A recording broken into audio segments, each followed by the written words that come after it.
Bonjour à tous et bienvenue sur cette nouvelle vidéo. Je vous retrouve aujourd'hui pour l'update lecture du mois de septembre et j'ai encore pas mal lu. Comme d'habitude, vous retrouverez dans la description sous la vidéo la liste de tout ce que j'ai pu utiliser pour mon bouge lecture et on démarre tout de suite. Le mois dernier, j'ai lu le 6e tome de la saga Blackwater qui s'appelle Pluie et j'ai donc terminé cette série.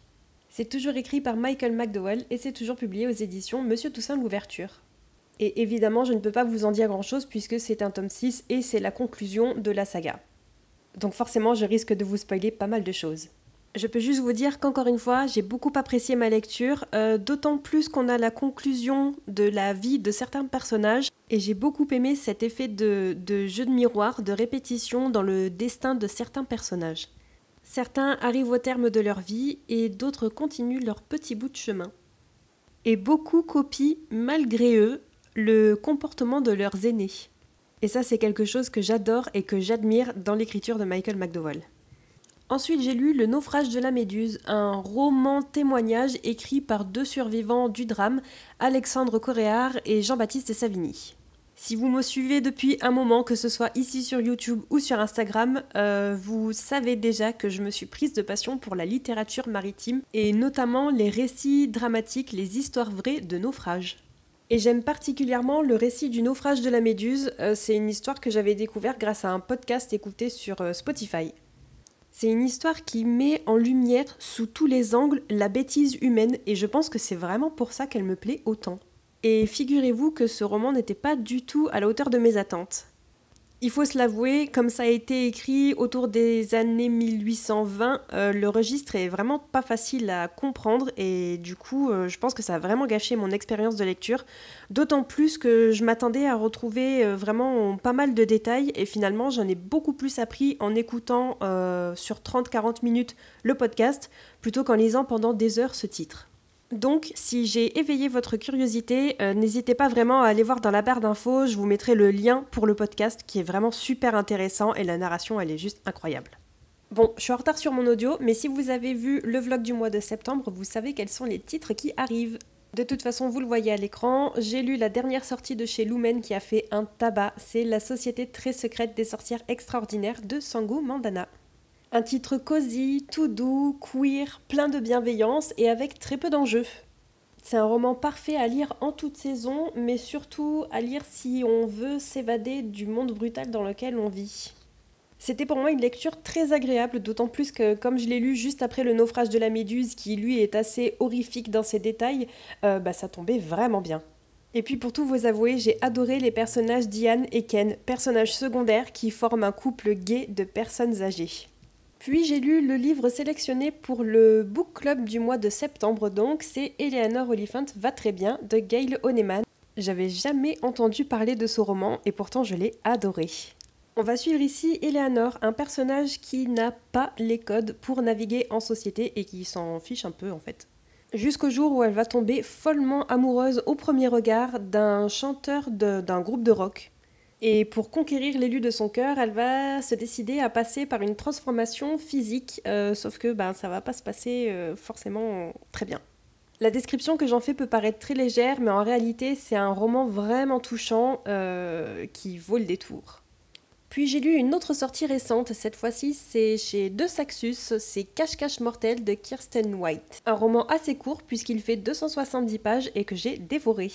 Ici, notre personnage principal, c'est Mac, une jeune femme de 25 ans qui s'embarque dans une compétition de cache-cache géant dans un parc d'attractions à l'abandon. Vous l'avez compris, on part ici dans un thriller et c'est pour ça que j'ai dévoré ce titre. D'autant plus que j'avais une idée quand même plus ou moins précise du plot twist et que finalement j'ai été complètement surprise, je m'attendais pas du tout à ça. Et alors ça plaît ou ça plaît pas, moi j'ai adoré. Ceci dit, pour moi, il y a deux gros bémols. Le premier, c'est la narration. J'ai trouvé que les phrases étaient vraiment compliquées à comprendre et je ne sais pas si c'est dû à l'autrice ou au traducteur. Et la fin, qui est pour moi inexistante, au point où je me suis demandé s'il me manquait pas un chapitre. Mais apparemment, non. Puis j'ai poursuivi ma découverte de Brandon Sanderson au travers de ses projets secrets et j'ai donc lu le deuxième. C'est Manuel de survie du sorcier frugal dans l'Angleterre médiévale. Et contre toute attente, j'ai beaucoup plus apprécié cette lecture que le premier projet secret. La narration est beaucoup moins lourde que dans Tress et on suit ici un personnage qui est un anti-héros et j'ai beaucoup apprécié. J'ai aussi beaucoup aimé qu'on puisse lire certaines des pages du manuel de survie que notre personnage retrouve au fur et à mesure de ses aventures. Ce ton très publicitaire et marketing, j'ai beaucoup aimé. Ça rajoutait une touche d'humour et d'absurde à cette histoire. Et ma dernière lecture du mois de septembre, c'était le premier tome des Royaumes Immobiles, La Princesse sans visage, qui a été écrit par Ariel Holtz et qui est publié aux éditions Slalom. C'est un roman de fantasy fantastique young adulte dans lequel on va suivre Ivali, qui est une jeune fille, une jeune princesse déshéritée, déchue, qui entre dans la compétition pour regagner son trône, le trône d'automne. Ivali ayant vécu seule, recluse jusqu'à ses 18 ans, elle ne sait pas grand-chose de ce monde et donc on découvre tout avec elle. J'ai beaucoup aimé cette lecture, j'avais peur que ce soit trop young adulte pour moi, mais en fait pas du tout. Le monde dans lequel on est plongé avec ces 4 différents royaumes qui sont raccordés du coup entre guillemets aux différentes saisons, franchement j'ai adoré. Le world building est vraiment dense mais pas trop non plus, juste ce qu'il faut, c'est parfait pour l'immersion. Et pour celles et ceux qui aiment les thèmes de compétition, d'épreuves à passer, de réflexion, de manipulation et d'intrigue à la cour, c'est vraiment un titre qu'il faut lire. Et là je fais quelque chose que j'oublie tout le temps d'ajouter à la vidéo, c'est la mise à jour de mes statistiques. Et La Princesse sans visage, c'est le 66e livre de l'année. Sur un objectif de 70 livres, je trouve qu'on est vraiment pas mal. Et toujours grâce à ce titre, je valide une catégorie du Cocorico Challenge, c'est Chevalier Déon. Et dans mon Pumpkin Autumn Challenge, je valide 3 sous-catégories du menu Automne douceur de vivre. Est-ce que vous suivez l'un de ces challenges et si oui, où en êtes-vous? Et nous voilà arrivés au rendu final de cette update lecture pour le mois de septembre. Est-ce que vous avez déjà lu l'un des titres que je vous ai présentés?